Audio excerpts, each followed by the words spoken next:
Hello guys, જય Swaminarayan. Welcome back to my new blog. મારા આઈ expire થઈ ગયા છે. ગૌઢા આઈ, મારા મમ્મીના દાદી એટલે કે મારા નાનીના સાસુ, હું એની ચોથી પેઢી છું, એક્સપાયર થઈ ગયા છે અને એ લોકો મારી સામે જ રહી છે. એટલે આજે એની દશાવિધિનું કામ હતું અને એ નિમિત્તે ભજન પ્રોગ્રામ રાખ્યો છે. તો આજે હું તમને બધાને એની ઝલક દેખાડું. ભજનમાં એક 10મું ભણે એ બેબી એટલા સુપર ભજન ગાય છે. એ જો આવવાની હશે તો એની ઝલક આપણે બધાને બતાવશું. એટલે બ્લોગમાં એન્ડ સુધી બધા બન્યા રહો. અને હા, જેટલા લોકો આ બ્લોગ જોવે છે એ ફટાફટ ચેનલ સબસ્ક્રાઈબ કરી દો. આપણે હવે ડાયરેક્ટ મળીએ ભજનમાં. નાનીને અમે આવી ગઈ એક ગયા ને એની વર્ડ ભાંગી કેવો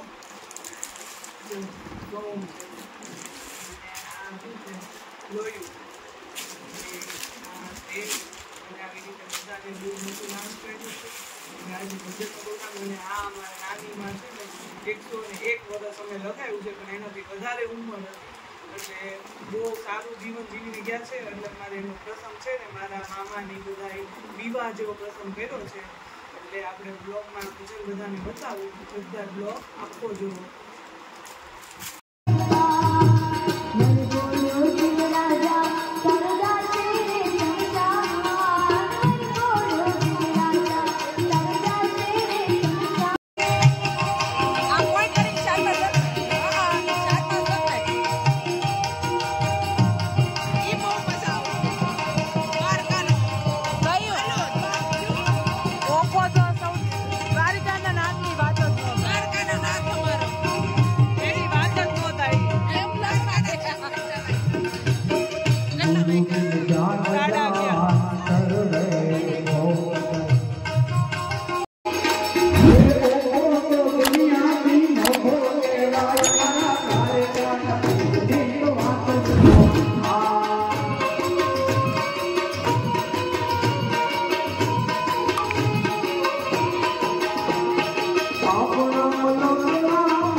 ગજેન્દ્ર બાપાની જોડી ઘણા ગજેન્દ્ર બાપાના ભજન આવ્યા દરેક બાપાને યાદ કરીએ પછી સવારે કામ હોય દર્શન તમારે દર્શન કરવા ઘડીક આનંદ ખરાબ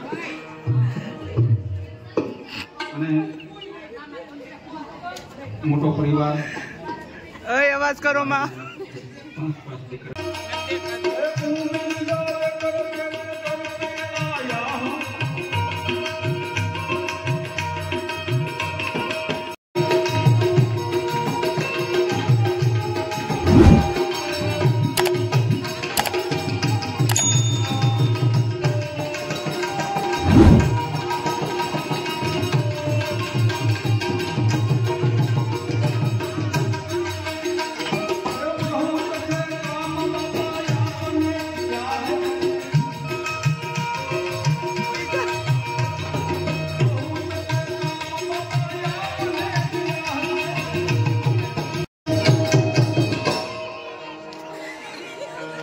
बहुत से काम बापा अपने किया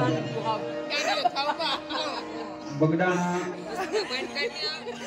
हमारे दिवाली में जवाना तो रास्ता बाजू पण नवरात्रि में हमारे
એક વાગ્યો અને ભજન પૂરા થયા છે અને હવે જો ગાંઠિયા અને પ્રસાદી બધા લે છે.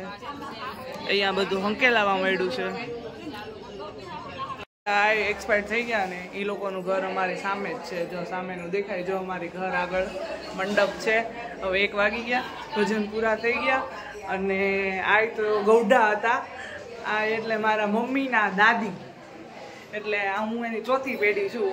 એટલે મોટી ઉંમરના હતા એટલે મોજ કરીએ કાંઈ, મરણમાં લગ્ન જેવો પ્રસંગ કરીએ કાંઈ આપણે. એટલે અત્યારે જો 1 વાગ્યા સુધી બધાએ મોજ કરી. હવે આપણે બ્લોગ અહીંયા એન્ડ કરી દઈએ. નેક્સ્ટ બ્લોગમાં મળીએ. Bye bye.